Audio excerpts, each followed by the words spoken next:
You have written just the loveliest love songs of all times out here. And you said that you never really felt that way before having your wife. Not That's even, nuts. yeah, it's not that I never really felt that way. I never felt that way at all. I barely liked anybody At all. before I met. I That's love crazy. me.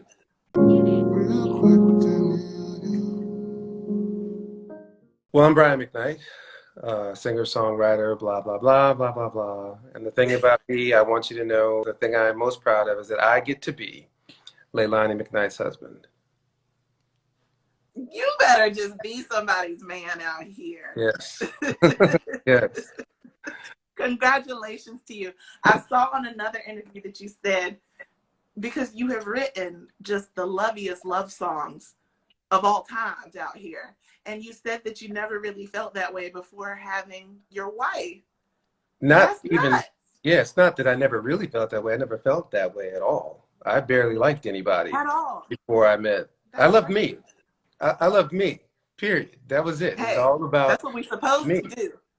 until I met Leilani, and then it became all about her. You know, giving yourself to someone else is the greatest thing you can possibly do, particularly when they're giving all of themselves to you as well. That's what is, you know, the relationship has to be reciprocal, but you have to do everything you can do. And then when they see that, then they do everything that they can do. And then you come together, and it is the most beautiful thing. But it could have only been her. She was the one that was made for me. And I say it all the time. If I had known that she was coming at 42, I would have never done anything before then. I would have just focused on the things I need to focus on. I'd have never done anything. You're like, okay, I can wait for that. That's right. That's beautiful. That's beautiful. And I mean, that's such a wonderful way of looking at love, and especially when you find someone that you feel like this is my soulmate. How did Leilani break through all of that for you, and have you feel that she's the one? You know, honestly, and this may sound very cliche, she was born. She was born, and knowing her parents, who are now my parents, and knowing where she's come from, and knowing that she did not care about who Brian McKnight was. She wanted to know who Brian was. And she wasn't gonna, but she'll tell you all day long that she thought we were just friends when we met, all the way up for a year before I ever held her hand. Now, I wasn't being just friends. I was trying to be everything more than you could possibly You were dating. But she told me at day one, if you listen to my song Bad on Exodus, that was the day that we met. This is a story about the way we first met. And she lived in a different place than I did, and I said, I'm coming to see you tomorrow. After she was like, look, if you're coming up here to try to have sex with me, you can save your money, save your time, because it ain't happening. It's not happening. I'm gonna get to know you, and if I like what I see after that, then we'll see what happens after that. And you know, I did not like that. I was not happy. I was not happy at all. But you were not happy about that. No, listen. In that first year, I probably told her 5 times, look, I can't do this anymore. This is it. She was like, okay. 5 minutes later, I miss you. I'll text her, I miss you. Was that you calling back 5 minutes? Oh yeah, later? it was me every time, because there was no way I was going to let her walk out of my life at all. There was no way, and no matter how frustrated I may have been, there was no way I was going to let her walk away. Wow, Brian McKnight, you better be a full man in love out here in these streets. Yeah. That's beautiful to see. Yeah. Well, what made her change her mind about you then, since it felt like it took a minute?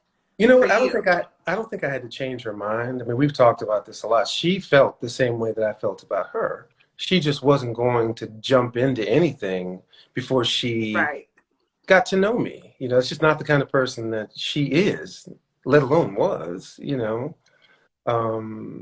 Everybody out here is just trying to find something, and they'll go with the first something they find. And that's how everybody that I ever knew did it. Not one man I ever met said, man, one day you're going to find that one woman and you're going to give everything to her, and it's going to be the most beautiful thing you've ever seen. We all grew up watching James Bond and watching Superfly. And Superfly, he didn't have anything. And society said, you know, a woman's supposed to be pristine, but a man can be anything he wants. And that's what we all tried to Come do, on, Brian McKnight. you know? No, but when I met That's real. when I met Leilani, I'm like, look, my heart is beating for the first time. I'm feeling things that I've never felt in my life.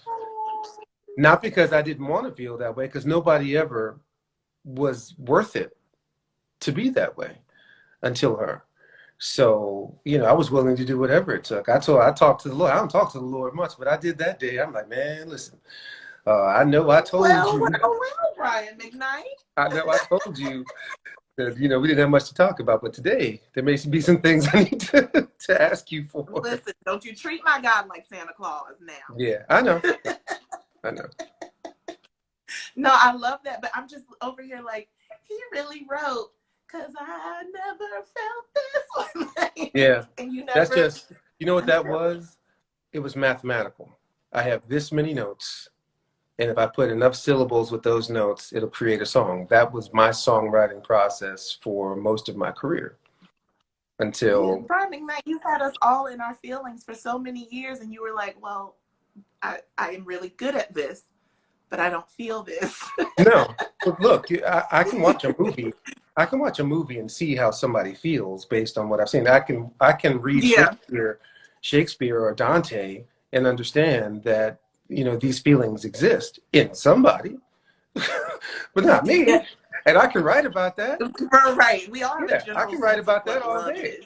You know, but if you listen to the music I've written since Leilani and I met, there is a deepness and a heart in that music that Back at One just doesn't have, that Anytime doesn't have. They're all very on the surface, which is intentional because you don't want to be so specific. At least this is what I thought. You don't want to be so specific, considering that I don't know what any of this is about, that you alienate anyone. And now I'm like, this is about Leilani.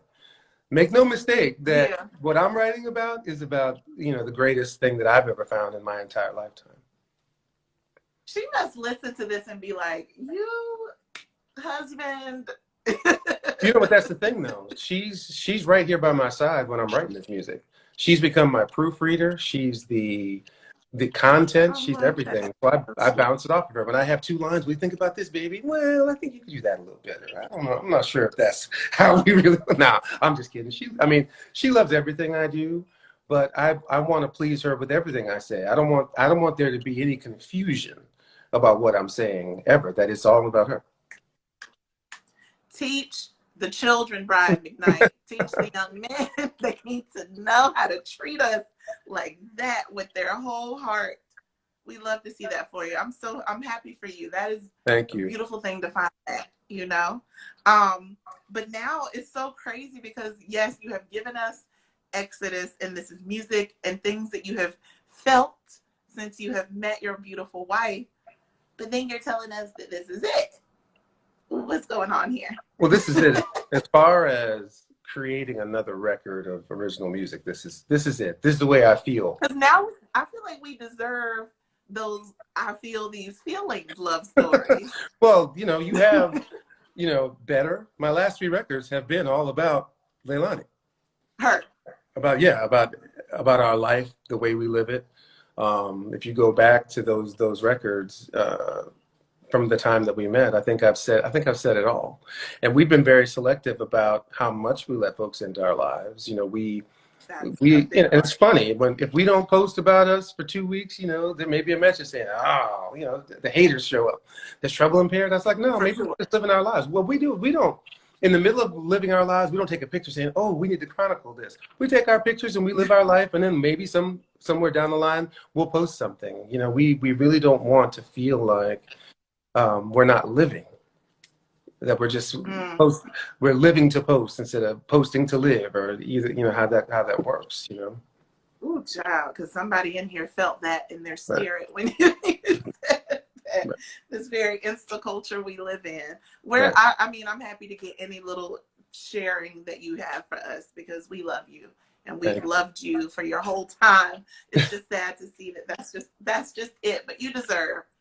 Well, rest. I'm not saying that I'm retiring. I'll still do shows. I'll still, maybe not 150. You're just not bringing you. Yeah, I think being held to the strictures of, you know, I got to make a record right now, I got to put this out, and that songs have to be this way and have to be produced that way. It's just time, after 28 years of this, I'm just stepping back a little bit, just a little bit. Okay, I hear you. So we're not completely gone. You're just Not yet. not as much. Not yet, but believe me when I tell you that day is approaching. Well, you've worked so hard for so long. Yeah. So we understand. Like people, the accolades are there. The time spent is there. So we understand. What would be the thing that you would be spending most of your time on? Living? Living.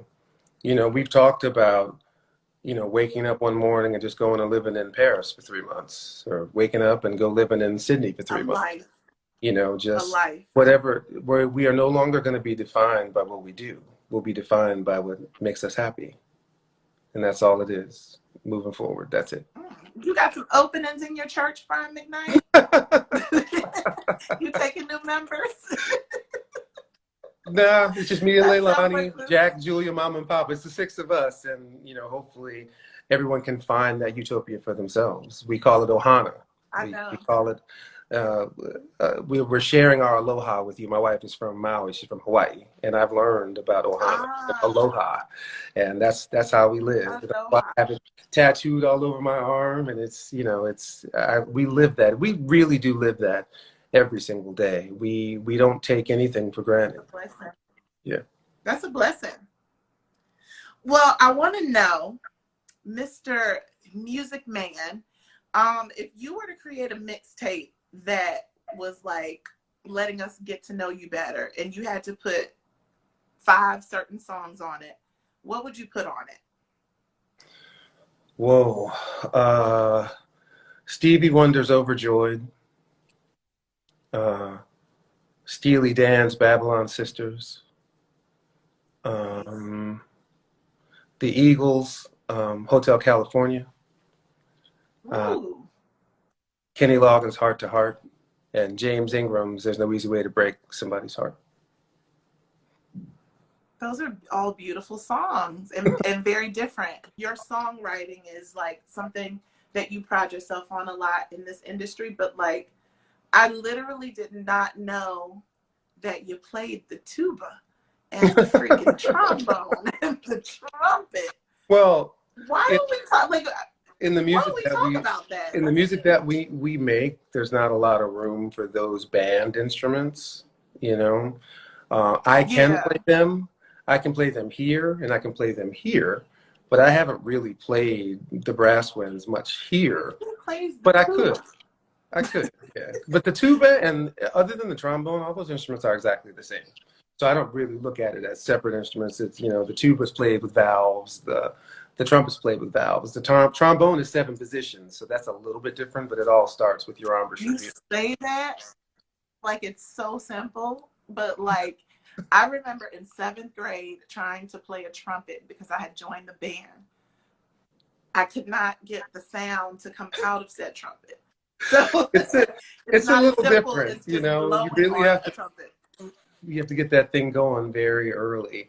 And I can play for about a minute right now, and then my mouth just starts to seize up on me. But I still have it here. And here, right here, I'm Miles Davis. Here, not so much. Either way, you're not going to get away from people being impressed by that, because like, it's just not a simple thing. I'm just like, that's so incredible. Were you using your instrumentation and your talent there inside your music as well? Well, yeah, every record, I'm pretty much playing everything. That's so insane.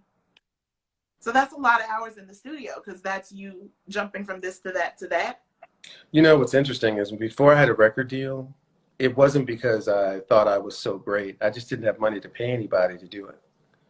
So when you're paying for studio time, you learn how to be fast. You learn how to get in and get out, because I may need to record 2 songs today, because if I go over, that's another $500 that I don't have. So I just really kept that going over the years. I mean, I had recorded over 100 songs for my first album before I had a record deal. So, you know, it was taken and making sure that I spent the time on the things that needed to be spent on, because I didn't have the money. Right, right. Ah, incredible. I think I have a little bit more time left with you, just a minute or two. I do want to ask about the Martin episode that we all love so much, where you sang and he proposed to Gina. There will never come a day you'll ever hear me say that I want and need to be without you. Can you tell us any stories from on set and dealing with it? Because that was also a very different side of Martin, and getting to see all that raw emotion. It was so beautiful. How was that? It was amazing. It was the first TV show well, at least a sitcom that I had appeared on. So I didn't know what to expect going down to the lot, getting to see Martin, who was one of the biggest stars in the country, in the world at the time. And he was so gracious to me and so glad that I was there. And I'm kind of like, dude, that's Martin Lawrence. And he's showing up at the set in one car, and then he left. He came back in another car. You know, seeing really successful people, you want to hope that some of that success rubs off on you in some way, or at the very least you become inspired to be more than what you are at the moment. And Martin was definitely one of those people that I looked up to, because he saw something in me. He didn't have to ask me to come be on the show. There was something about me that caused him to want that particular song that made that happen. And I really felt honored that I had that. And now, all these years later, people are still talking about this episode. And it blows my mind, because there were so many things happening at the time that I did that episode, and I went on and did whatever else I did. And then every year, then into reruns, and then syndication, and this every time it comes on, It's just you can see on people's I timelines still that they're cry. still watching this episode. And then I see the royalty coming. I'm like, yeah, it's great. Awesome. It's a beautiful song. It's a beautiful moment. I, honest to goodness, do still cry watching that clip. It was just so dope to see that. And I was like, oh, Brian McKnight, that's so cool. Mr. Brian McKnight, thank you so much. It's been so joining much me fun today. Thank you. Yes, it's been a pleasure getting to know you better. I'm so happy for you and all your love and happiness. Continue to just keep loving and keep giving us joy. Thank you you so much.